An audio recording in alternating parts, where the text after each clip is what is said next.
Now we're ready. Jerry, can you read verse? Let me give you a quick rundown of this before we start. I'm convinced that Paul is answering the claim that some would make, or someone was making, that one may consort with the temple prostitute because he may eat the meat sacrificed to idols. When we're going to study logic beginning in January, I've been working on it pretty heavy, and I believe that when we see an argument against something, there's an implicit argument behind it or something he's answering. He's answering some kind of a claim. When he just doesn't throw it out there, he's answering some real problem that occurred. I think when we get into logic, we'll see that we can figure out what it is, or pretty much figure it out. And I don't think they were just thinking it was okay. I think they were doing it. Yes, I agree. I think that's the case. Okay, verse 12, if you would, Jerry, could you read it? Okay. And then translate it for us. Panta moi esten al u panta sufere panta moi esten al uk ego escusi ste sumai hupo tinos. Okay. And I put all things, I don't like this way this is done, but that's what I put. All things are lawful for me, but not all things are expedient or appropriate to me, for me. All things are lawful for me, but I will not be under the power of anything, a certain anything. And I didn't put down brought under, because I couldn't figure out how that word should have been. I know the King James said brought, but that didn't look like it was right to me, so I left it blank. Okay. We'll look at it in just a minute. All things, panta, are lawful. This is the word, it's really from the unused XMA, and it's from AMAX, and so it is out of me. If it's out of me, then I'm making the law. That's how I view that. I think that's what it meant. I was trying to think it was. As I am. It's out of me. Go ahead. I was trying to make it, if there's a pot of stuff that's lawful, all things within that group are lawful for him, but even some of those things may not be expedient, but that's probably not right either. And that was my view. Well, I think it originally started out of me, and so I make the law. But I think he's basically using that word. Now, he doesn't use the normal word for law, nomos. It's out of me. I have the right to do this because I'm. So it's lawful in his law. I become my own law. I'm a law to myself. Right. And that's how I view X, me. It's X from, that's conceive, but it's Ek. Ek out of, it's a preposition. I'll break it up and let you see what I'm talking about here. Look up here on the screen now. I broke it. Now we have X and me, those two words. And I think that's where it came from. That's my best interpretation of it. Anybody got any other ideas on it? I think that's how it originally started, and it became the idea of being lawful. If I got to decide the rules, then I make the laws. Right. That's certainly not clear from the English translations, though. So it's lawful to me, all right, to me, or for me. I think it's a party of a slogan that was teaching you can consort with the temple prostitutes. I think there were some in the church. Now that's a very appealing thing for the lust of the flesh to go ahead and become a Christian, but I can just still go out and do this. And that's very something that some people would like to do. There's pleasure in it. If there weren't pleasure in sin, we wouldn't be doing it. Okay. But the pleasures of sin are just for how long? Season. Just for a season. Right. Now, in chapter 10, verse 23, he uses it again. See, and I have it right underneath here. All things are lawful, but not all things are expedient. All things are lawful, but not all things edify. We have it again in chapter 10. I think we have a problem at Corinth. These people came out of paganism, of all of the license that paganism gave you. If you're going to create a God of your own, you're going to create that God that's going to let you do what you want to do, make laws. That God will make laws that let you do what you want to do. So I think that's our problem here. I think that's the slogan of these people. But notice, Allah is always a different set of new element. It's something. So there's contrast. It may be good. It is not good, but it's evil. Say it is. There's a contrast between good and evil, and Allah would be a good word to contrast them. Okay. So right here, this is a sharp contrast between it. So here he's saying, but not what? Idiot or appropriate. All right. Not a snare, it's not expedient, not to your profit. Chapter 7, verse 35 has that same idea. So it's not. Something is, the word is translated profitable or better for or good in various passages. It's something that helps to accomplish something. But Christians have no business doing anything but lawful acts. And so it is not expedient. It doesn't. And let's look at the word expedient now. It is a compound word again. And sum, the new becomes a mu. So it's soon and pharaoh, to bear with. Let's go over here to see it right here. I want to get out of it and let you see the word, the basic root word.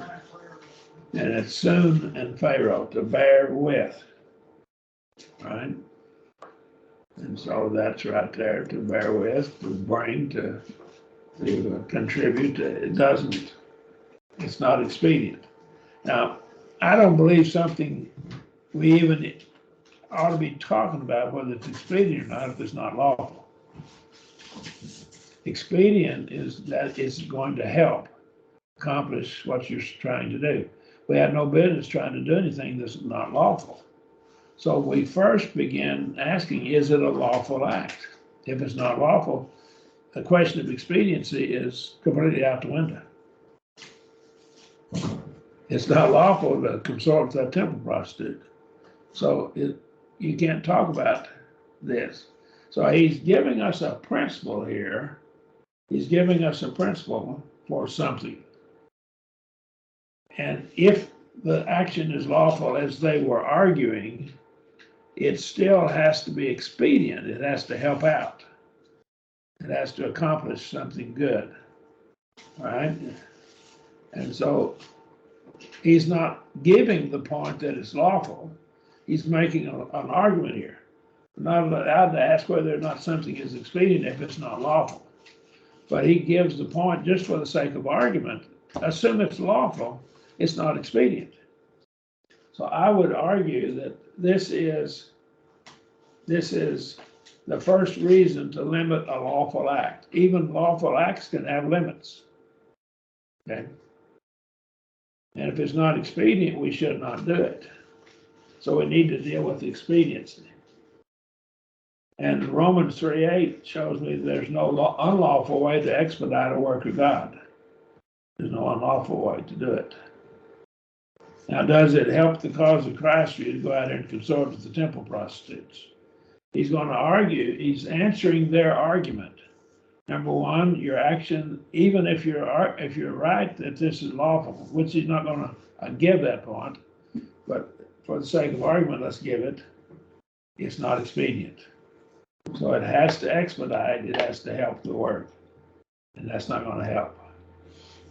All things are lawful, again, their claim, I believe, but I will not be what? be under the power of any of All them, right. just of a certain thing.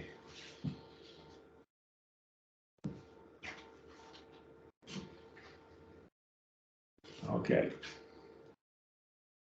This is the word ek again. I'm going to break it apart again. Ek. And it becomes a kasi because of the diphthong, u. And usia, usiadzo, and that's to have power or authority. And that's to be out of. And so you're out of, and so that's to have power or to use power to be a master of anyone. So now this is future passive. I will not be under. Under is hupo, the word hupo. So I will not be brought under the power of any. Now hupo is used with the ablative of direct agent. I will not let it become the agent controlling me. See, there's three kinds of agency in the Bible. There's direct agent, that's hupo with the ablative.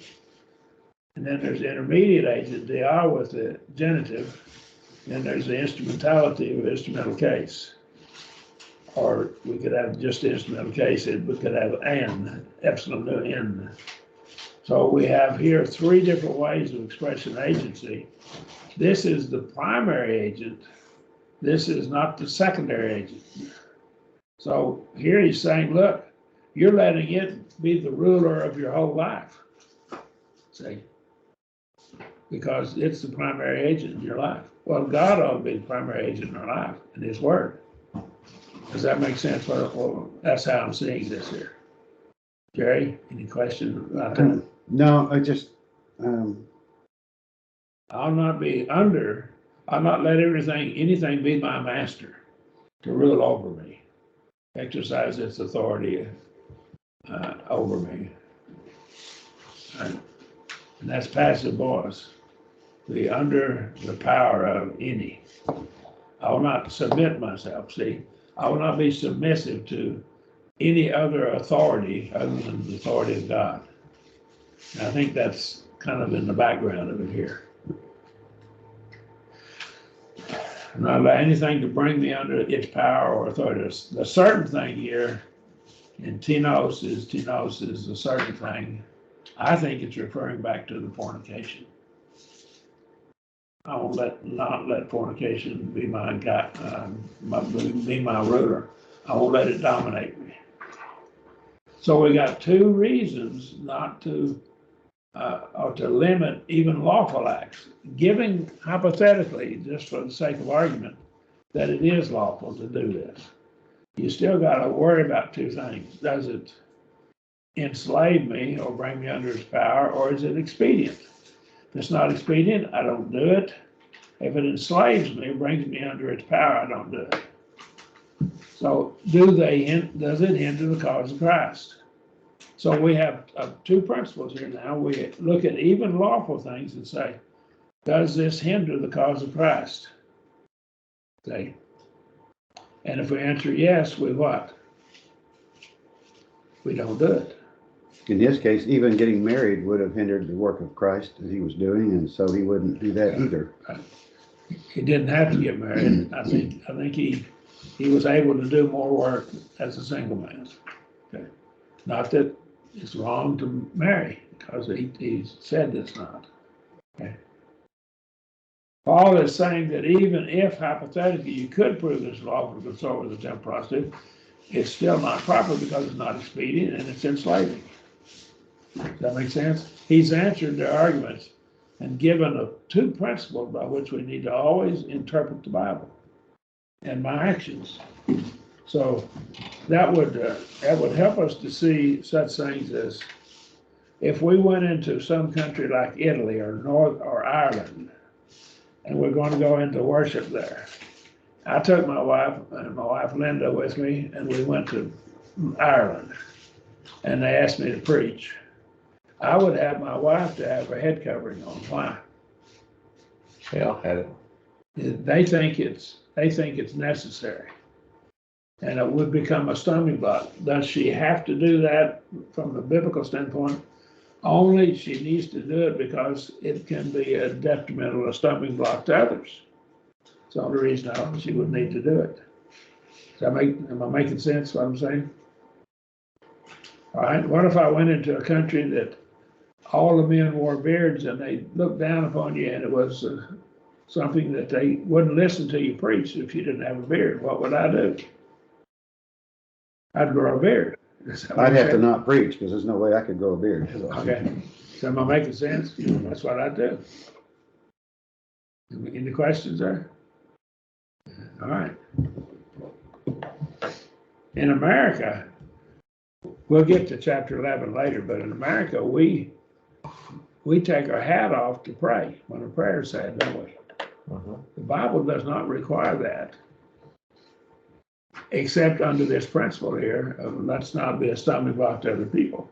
It doesn't expedite the cause of Christ, so I take it off.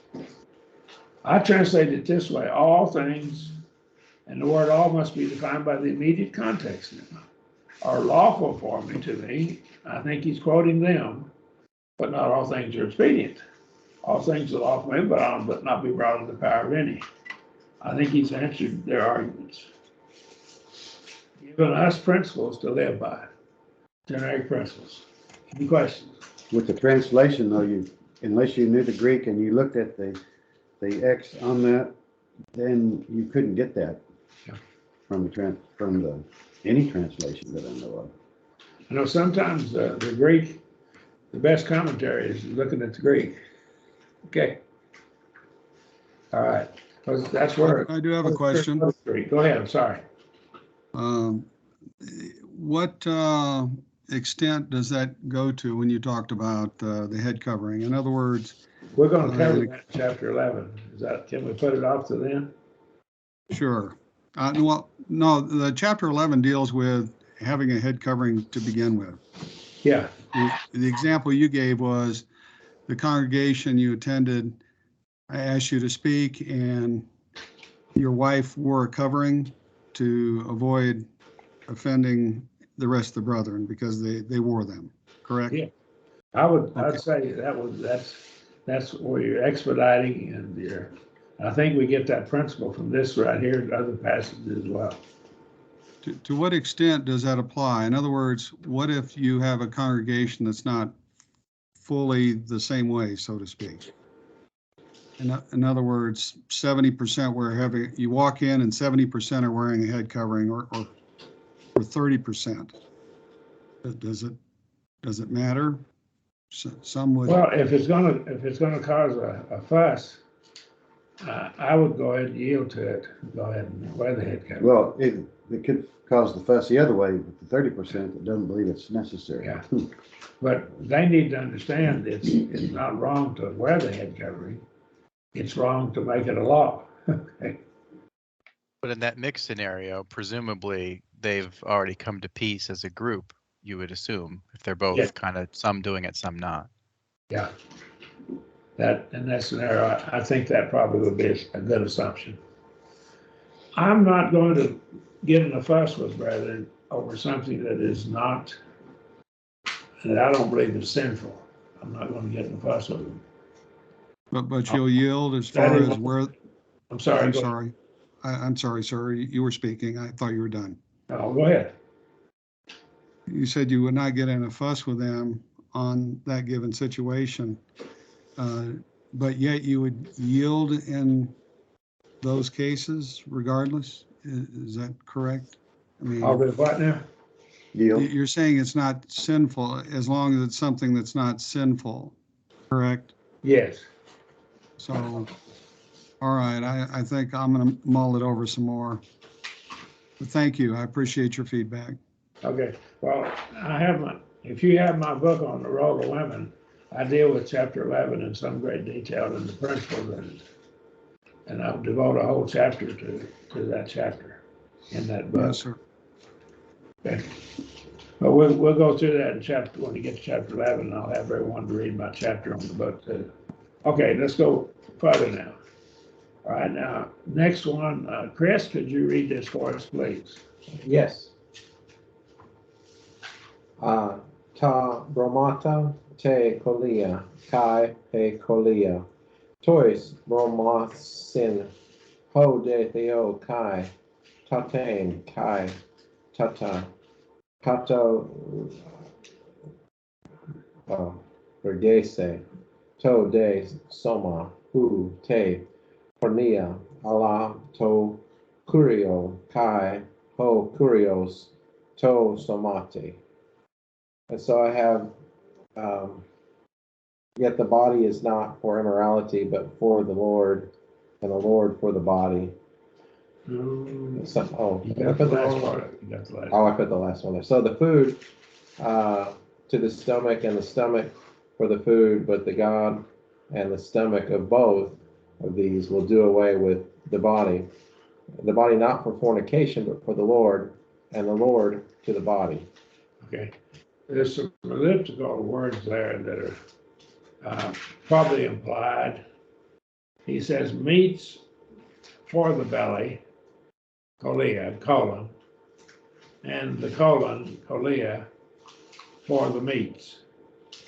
All right. So how does this relate? Unless somebody's saying, look, I can eat, and that's bodily function.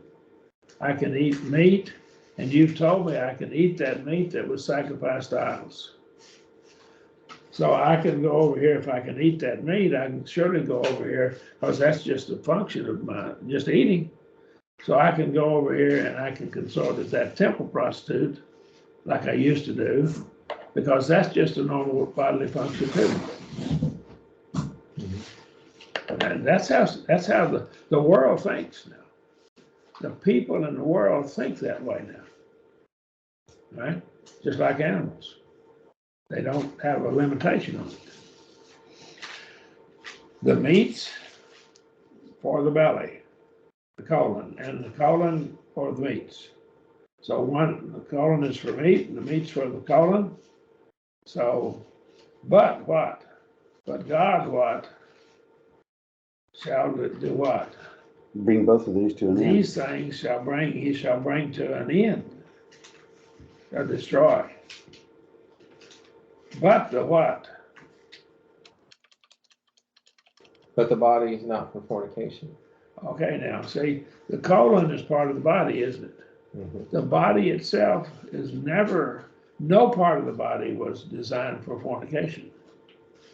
Now, it was designed to eat, but it wasn't designed for fornication. Now, fornication would be sex with someone with whom you're not married. It would include heterosexual, homosexual, and bestiality. But the Lord is what? The body's for what? Not for fornication, but it's for what? For the Lord, service to the Lord. Okay, now Lord look over here. It's for the service of the Lord. That's a good rendering and a good idea. But look, Allah, we've talked about Allah. We're going to get to it down here a little bit in a minute. That's a real strong but, and it's put them in separate categories. The fornication and the Lord for the body, see, those are different categories. And they're not even the same league. Okay, one's sin and one is good. All right. All right, now, he offered to idols. We're going to see this in chapter 7, verses 1 through 13. We get a more complete discussion to this point. We also see it in Romans 14, verses 1 through 23, for a similar problem at Rome. Now, we recorded that part of the class. It's on the internet. And if you want to listen to it, I'll send you the link to it. Matt, if you want that link, I can send it to you. Okay, just let me know later, okay? Meats are for the belly. Physical meat is designed to satisfy the needs of the digestive tract, the colon. Yes, that's right. It's designed to satisfy. This may be a slogan of those who are loose in their thinking. The argument appears to be eating is lawful since it's a physical act, having sexual relations is a normal physical act, therefore it's lawful to consort with the temple prostitutes. I can eat the meat that was sacrificed to idols, but it's sold in shambles, so I can do this too. And so he says, yes, sex is a normally bodily function, but it's limited by the scriptures to the marriage bed. See? Does that make sense? So there are other scriptures that have to limit it, and it's limited. But this different, but this is day, but the God shall bring to naught, he shall abolish it, see, bring it to the end. And that's future active. And I think that will occur at the resurrection, but which is saying, in effect, these things are not nearly as important. It's probably an a fortiori argument. Which is greater, the body, the physical body, or heaven, the spiritual body we're going to have in heaven? Which is more important? No comparison. Going to heaven or having some pleasure here on this earth for just a few years? So he's going to bring both to it and them. It and them would be the belly, and them would be the meats. Now I got that from the pronouns that modified. Okay, so the kolea, the hey kolea is feminine, and this is feminine. It is feminine, and them is neuter, and that fits the meats, which is Brahma is neuter. So it's going to bring to naught both the belly and the meats. Those things are going to end. But the body, I think he's talking about the physical body of the Christian now. I think he's going to use the body, the word body, soma, in 3 ways in this context. 3 different ways. I think that's what we're going to see here. This is the first use of the word body. This is the physical. Is not, ooh, that's a summary negation. It's not for, notice it has the article with the word fornication. That's the way I put it in too, the fornications. I think it's talking about specific ones. I think he's talking about that fornication that he's just been mentioning in the earlier part here. Yes, I agree. Yeah, the one they're having trouble with. Yep. And I think this was the slogan of the false teachers who were advocating fornication. And I would say in the Roman Empire, fornication was ubiquitous. It was just everywhere. And this was the problem in Pergamum, Revelation 2:14, Thyatira, Revelation 2:20-21, and elsewhere in Acts 15:20-29, the Gentile converts were cautioned about this because it was so widespread among the Gentiles. It just they just thought it was just like animals. It appears they're claiming that since it's lawful to eat meat that's been sacrificed to idols, it must be permissible to fornicate or commit fornication with the temple prostitutes. They are just physical acts after all, anyhow. I think that's their argument. Notice the word but now. We get Allah. That's a real strong word, but so it's got a different set, a new element. But it's for the Lord. The body's not for fornication, for the fornication, I believe, of the context, but for the Lord. It's to be dedicated. See, it's to the Lord, it's dated. It's to be given to the Lord. Right?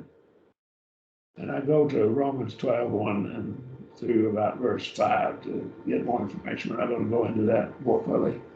And the Lord is for what? Body. And so he's going to supply the body with spiritual meat. We see that way back in John 6:51 that turned some off, that they didn't see a spiritual kingdom, they were just seeing physical. And they deserted and walked no more with him. Paul's pointing out that the body was never intended to be used for fornication. And I think Hebrews 13:4 tells us that. Okay? Our bodies are to be used to serve the Lord. I'll give you my translation, then, well, if you got comments, go ahead and make them, but I'll give my translation and we can talk some more. Meats for the belly, and the belly for meats. But God shall bring to naught both this belly, and these meats. Right? But the body is not for fornication, but for the Lord, and the Lord for the body. All right. Any question? When you say meat are you going with like the King James version of meat for food, or do you mean like steak and chicken and specifically meat? Here, he's using the word meats. King James uses the word meat for food. I think this is flesh that's been offered and sacrificed to idols. Normally would be Okay, flesh of an animal. so it would be meat. Okay.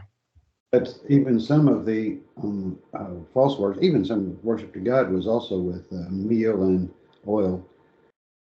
So Still could be little, and some sacrifices for idols was not just meat always, but that's probably the one they were concerned about. I think they had written some letters, and so different people had written, and so these are things that have been brought up, questions. We'll see later. I think you're probably right. Right. Oh, it's the word for food. When we get into the chapter a little bit later, we'll see this.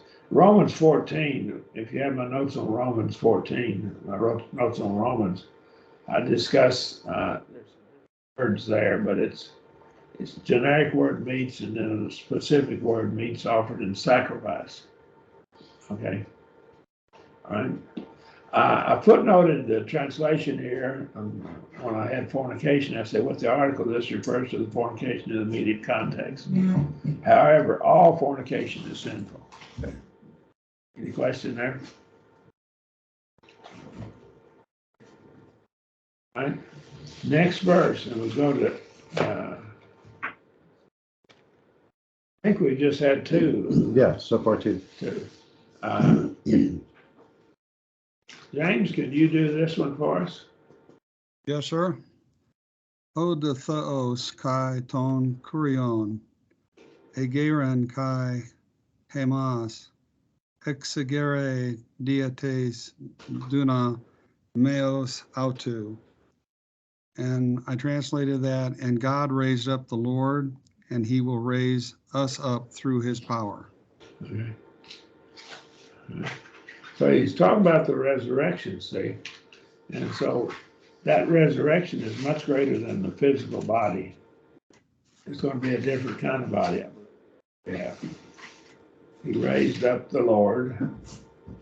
We're going to get to chapter 15 in the resurrection a little bit later. It's a little bit later. The resurrection, Jesus is resurrected, proves that we'll be resurrected. I think chapter 15 argues that. So we're going to be resurrected. Obviously, our resurrection body is going to be greater than our physical body is now. And so, which is more important then? That greater body that you'll have in the resurrection, that you be, get it be in heaven, or that you have the physical body you have now and fulfill its pleasure? So this is information that goes with bringing to an end I think so. from the previous verse. I think so. Was it also how the Lord is for the body, if he's going to raise our bodies? Yes. And it links in with that too. I believe you're correct. Marion, does it also have something to do with, as Paul will say later, or says in 2 Corinthians, will be judged by the things done in the body? Probably so. And that would fit in too. Okay. You know, when I was talking with somebody who believed in the 80-70 heresy, they tried their very best to get around this verse, but they couldn't do so.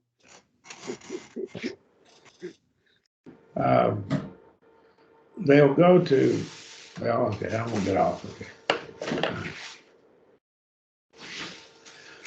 Okay, verse 14, through his power, he will raise us up. The body is not a temporary shell to be treated as we please. I think that's one of the points here. I think the Gnostics argued that. Well, it's just a temporary shell. I can do what I want to with it. What's important is the spirit. It answers the potential claim to the Gnostics. The body's not really important, so I can do anything with it I want to. It's basically Epicurean philosophy. Paul has now answered the arguments of the false teachers. All right. In verses 15 and 20 through 20, he will set forth 3 counter arguments proving that their actions are sinful. Now, first of all, when you're dealing with error, it's best to answer their arguments and then make positive arguments showing why what you're advocating is right. And that's the way to convince people. I'm convinced that that's the best way to convince people. And so he answers their arguments. So now their arguments have been brushed aside. Now he's going to go on the offensive and make three basic arguments why they shouldn't be committing the fornication. Does that make sense? All right. So I will see this in verses 15 through 20. I translated verse 14, God hath both raised up the Lord and will raise us out of the realm of the dead through his power. All right. And out of the realm of the dead, I put that in italics, okay? Out of the Hadean realm. Now, how do I know these are arguments? Look at the beginning of this, uk oidate hoti. Those three words, again and again, introduce an argument. We have three basic arguments, all of them introduced by uk oidate hoti. All right, let's see. Matt, I think you're the last one, if you would. All right. Yeah. Uk oidete hoti ta somata humin mele Christu estin haras unta mele tu Christu poieso pornes mele mega noita. Okay. So go ahead and translate it. How did you render it? Oh yeah, I got carried away. I didn't translate it. Okay. You did well. Haven't you all known that your bodies are members of Christ? Therefore, after taking the members of Christ, this doesn't make sense. Might I make them members of a prostitute? May it never be. That's pretty good. Okay. Uk oidate hoti. No, you know, don't you? Would be a more literal translation. It's So perfect, it's not present, though. But you have known. Yeah, Do know. perfect. See? Okay. So it is perfect tense. That's correct. You know and you still know, don't you? You knew in the past and you still know now that what? That your bodies are members of Christ. Your bodies are members of Christ. See? Well, he's not saying how long you've known that, but you've known it probably from the time they were Christians, being obeyed the gospel. So you know, don't you, would probably be better. You have knowledge. And so Paul then is saying, look here, this is Paul's first argument that the fornication of the temple prostitute is sinful. Right? And so he expects a positive answer. You know, don't you? You know this. You already know this. That your bodies, and they have been taught this, are what? They're members. And a member is a melee, and so that is like an arm, a hand, a foot, an eye, or so forth. It's a part of the human body. And it's used that way in chapter 12. So all of you are part of the body of Christ now. So he's saying here, you're members of the body of Christ. All of you are. It's one body. You're members of the body of Christ. Okay, you're members of Christ. Your bodies are members of Christ. All right. Shall I then take away the members, the bodily parts of Christ, and do what? Make them members of a prostitute. So by joining in fornication, they were joining the members. All right. And so there's more to it than just sex. You're joining.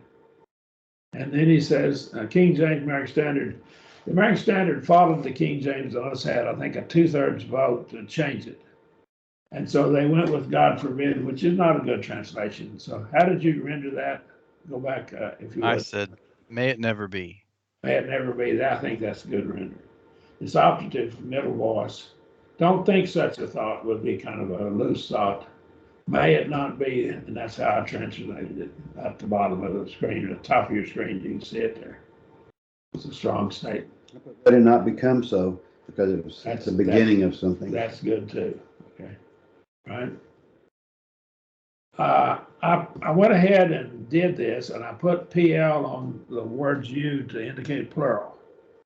You know, or you all know, don't you all, would be good Southern English, that your bodies are members of Christ. So I don't want to take away the members of Christ and semicolon, shall I make them members of harlot? May it not be. And I put an exclamation point. Don't think such a thought. Questions? So I had a hard time with that aras. And is he basically saying, is he relating back to the previous verse where he's talking about the resurrection for our bodies? Like, hey, I'm going to take your bodies and resurrect them. So why would I do all that for you? And then you're just going to be with the prostitute. Is that kind of what he's saying? Yeah. To raise up, see, the members of Christ. And I think we were raised up to walk in an innocent life, Romans 6, 3, and 4. And not to go back and fornicate with temple prostitutes. And I saw the raising up. It's on the middle of your screen right now. It's from Iro and Iros, and to raise up from the ground and to bear up away what's been carried and carry off and move from its place. I go back to Romans 6, 3, and 4, and the context of that same thrust or same idea. We were raised to walk in a what? Newness of life. Newness of life. Does that make sense? To live different. And Yeah. you're not living different if you're going back to the temple prostitutes. Does that make sense? Any questions? Okay, Matt, you got any more thoughts there? Nope, thank you. You haven't done this translation, you didn't know where we were, so I'm gonna skip you if you, unless you want to do it, okay? All right. May genoito, God forbid, which I translate may it not be, is found in the passages that you see here in this text, right above on the screen. Paul is responding to objections to point he had made in every one of these passages, or someone else is responding. I think it's used one time by Pontius Pilate in Luke 20, verse 16.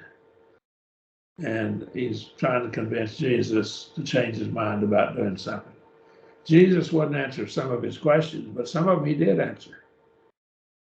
So you have to figure out why. I think he answered questions that Pilate had the right to know, and that it was not wrong for him to know it.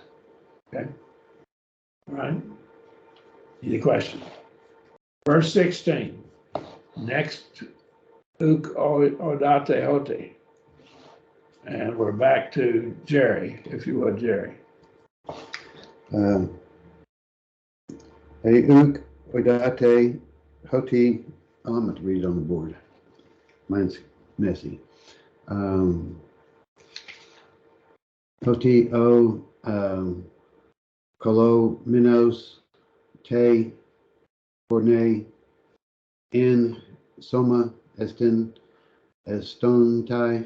agar facin hoi duo ace sarka Yan. That's almost outside my vision range, is why I'm having so much trouble. In case everyone else in the class is not aware, Jerry has a little vision problem, okay? So, okay, so, all right. Or, again, don't you? So it's an additional argument that the one, and I did this middle voice, the one joining himself to the harlot is making himself to become one body with her. For he says they two result in one flesh. All right. Don't you know that, that's your second argument now. The one joined, and I went with middle, I didn't even, it's middle passive form, but I just put middle up there, and I probably need to change that, middle passive, okay? A footnote, Well, it's a participle too. yeah, so. it's a participle, one being joined. And joining- actually, I thought about continually joining himself to the harlot because it is present, isn't it? Yes, present tense. Well, it's probably iterative, which is repeated, it's a repeated thing. So you're Iterative. continually joining yourself. Like you're Yourself to the harlot. repeatedly eating meal. Okay, you eat meals, you have breakfast once a day usually, say. All right, so it's repetitive. It's called iterative. So the one joined to what? Again, the article's there. The one joining himself. I think middle voice is probably right. Right?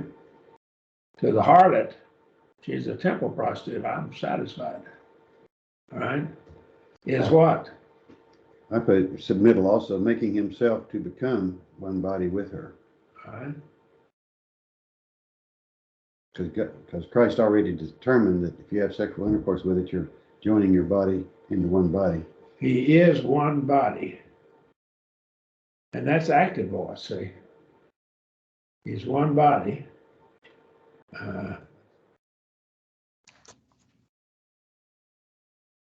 Now, wait a second. What's the purpose of that temple prostitute, if it's a temple prostitute? To worship to that. She's trying to worship Aphrodite, Pandemos, probably. All right? And so you're consenting with her, joining your mind with her in this action. All right? They're not one physical body. There must be some other body. See? Since a man and a woman become one flesh by being joined in marriage, the act of fornication was joining the two together, which was an act reserved by God for what? For marriage itself. For the marriage bed, Hebrews 13:4. Because he quotes a marriage passage.